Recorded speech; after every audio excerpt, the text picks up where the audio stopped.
So yan, bigyan natin ng quick comparison tapos sa price update. Ayan o. So nagpa-inquire tayo ng mas malaki na down payment like 30,000, 50,000 at 70,000.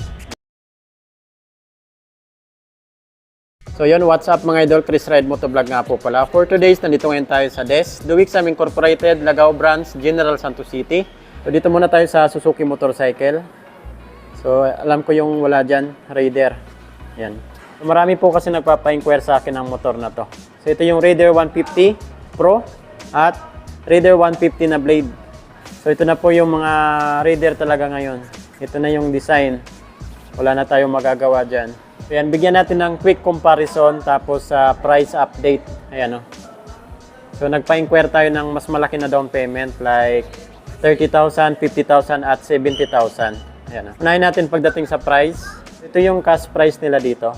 So sa Raider 150 Pro natin ay 146,000. Down payment is 14,000 pesos. Then sa 1 year, 12 months ay 13,312.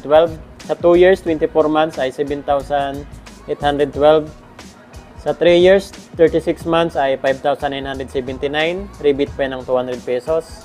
Ito yung computation ng mas malaki na down payment like 30,000, 50,000 at 70,000. 30,000 na down payment sa 1 year na lang po nito is 11,723.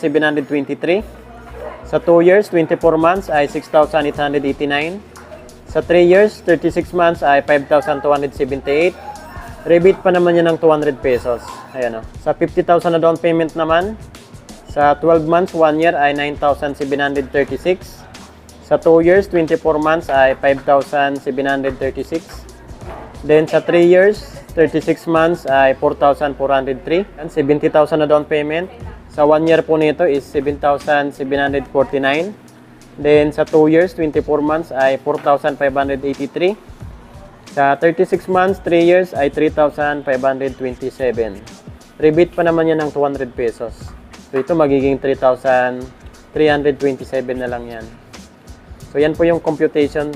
Pero pwede pa yung mag-down ng mas malaki pa dito. Dito sa 70,000. Ayan o.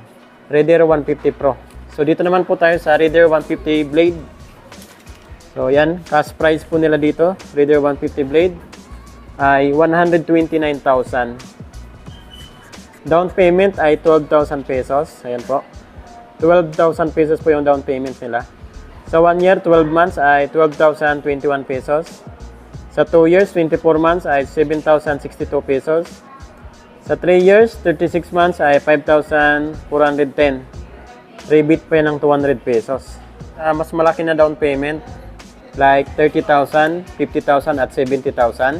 Ang 1 year na lang po nito, 12 months ay 10,233 sa 30,000 na down payment po. Then sa 2 years, 24 months ay 6,024 pesos. Sa 36 months, 3 years ay 4,622. Rebate pa po yan ng 200 pesos. Ayan o. Then sa 50,000 na down payment naman, 12 months, 1 year ay 8,246. 2 years, 24 months ay 4,871. Sa 3 years, 36 months ay 3,746. So ito naman po yung sa ano natin, 70,000 na down payment. 1 year po nila dito ay 6,259 na lang. Sa 2 years naman, 24 months ay 3,718. Sa 3 years, 36 months ay 2,870. So rebate pa naman yan ng 200 pesos. Yan po yung sa 70,000 na down payment. Yan o. Then sa mga freebies po nila dito, free helmet, jersey, TPL insurance, at 3 years LTO registration. So down payment nyo is 12,000. Malinis na po yan kasi free naman po yung 3 years LTO registration nila dito. Then maganda pa dyan, may free gasoline po sila. Yan o, full tank gasoline. So yan, bakit naman Suzuki Raider 150 yung kukunin nating motor? So dito po kasi sa dalawang motor na to, ang pinagkaiba lang talaga nila, ito naka-ABS pagdating sa braking system. Then sa ignition naman, ito naka-keyless. So ito naka-dissociate pa rin. Then sa headlight, ayan o. Para sa akin, mas maangas pa rin yung ganitong design. Then sa signal light naman, so dito sa blade natin, nasa baba, Then dito naman sa ano natin, Pro, dito sa may bandang taas. Ayan po. Then sa panel gauge naman, ayan. Dito kasi sa Pro natin, pwede mong i-connect yung cellphone mo dito. Ayan o. Dito sa Pro. Then, mas malapad na rin siya. Then pagdating naman po sa makina nila, parehas lang 150cc, naka 4-stroke, 4 valve, dual overhead cam, at ang cooling system po nito, parehas is liquid cooled. Ayan o. Then, maganda pa dito, nakadagdag is assist and sleeper clutch. So, mas maano na siya, mas smooth na downshift itong niya gearing. Ayan o. So, ito po yun. Mas smooth na siya. Yan po yung kinaganda sa assist and sleeper clutch. So, yung pinagkaiba talaga nila. Yung dito, naka-keyless. So, dito wala. Naka-disusi pa rin po ito. Ayan. Then, sa design ng kanyang instrument panel gauge, ito sa simple lang yung design niya. So, dito, mas pinalapad at mas malinis tingnan. Ayan o. Kasi nakahiwalay na po yung panel gauge niya dito sa head niya. Ayan. Yan po siya. Then, sa mga naman, indicator, parehas lang po talaga. Parehas po ito walang passing light. Parehas po walang kill switch. Parehas po sila walang hazard switch. Wala na rin po pala itong kickstart assist. Ayan o. Wala na rin po itong kickstart assist mga idol. Hindi katulad sa dati. So dito naman po sa tail light at brake light nila, parehas lang po talaga. Ayan o. Walang pinagkaiba.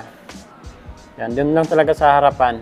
So ito yung Raider 150 blade natin. Ito naman yung Raider 150 Pro. Ayan o. So kulay at decals yung pinagkaiba nila dito sa bandang likod. Dito sa side, parehas lang po talaga. So ito lang talaga yung batok, ito.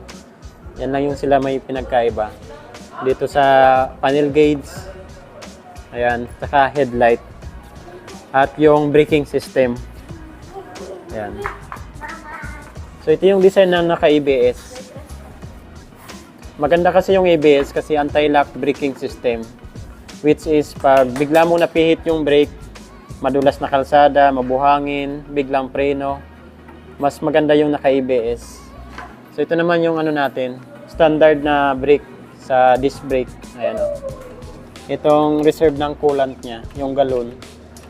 Dito na sa bandang harapan. Ayan po. Tapos ito yung sa Pro din. Wala talaga sila pinagkaiba sa makina. Yan. Kayo na bahalang mamili dito mga idol. So parehas naman po ito magagandang motor. Suzuki brand. Ayan o. Raider, talagang nananatiling hari pa rin ang underbone. So yun, kung may mga ipapa-inquire pa po kayo sa akin na motor, comment nyo na lang po sa comment section nating video. Ayan o. Marami po tayo ditong Yamaha, Honda, Suzuki.